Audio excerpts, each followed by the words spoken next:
So, Threema, where do we start? 2012. Okay, 2012, when the world was still an okay place. Switzerland was a tennis nation. Brad and Angelina were engaged, and this guy was just an obnoxious television personality from New York. But even back then, one thing had already gotten out of control. The lack of security in digital communication. With just a little IT knowledge, a person's mobile messages could be tapped. But 3 Swiss blokes believed in a thing called privacy, and they decided it was time to fight for it. So they developed an app. Yeah, which to be honest, everybody was doing in those days. But this was a very special app. The idea was actually pretty simple. Seriously secure messaging. So secure that even this guy wouldn't be able to hack it. Now all they needed was a good name. And since the 3 founders didn't have any budget to hire some flashy agency to come up with a new brand, they just called it End-to-End Encrypted Messaging Application. In short, Threema. And because that would have been the worst company name of all time, they started looking for another one, and they noticed those 3 E's hanging on the wall. And as luck would have it, the founders were also a group of 3. Brilliant. Trios had always made an impact in the past, hadn't they?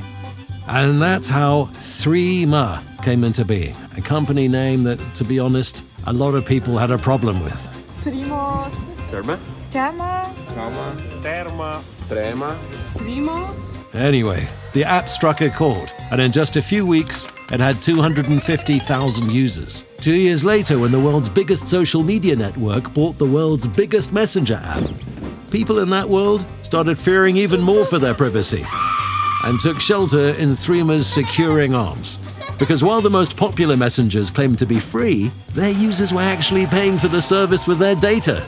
Threema users, on the other hand, paid the price of a coffee up front to download the app. A messenger which would leave no data traces and could be used completely anonymously. Soon, 2 million people trusted the safety of Threema. That's as many as, for example, the population of Guinea-Bissau. By the way, the number of Threema users in this African country, famous for its delicious cashews that look like tiny Smurf houses, is probably 0.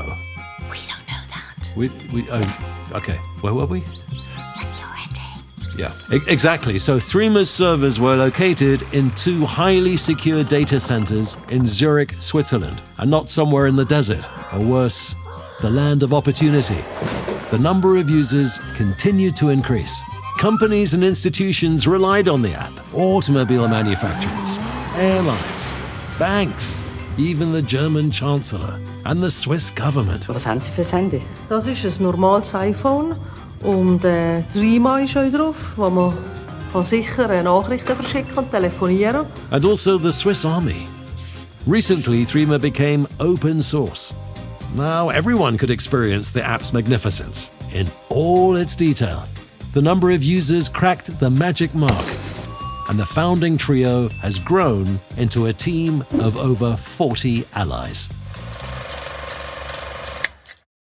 Are we done now? Is that it? That's it. Good.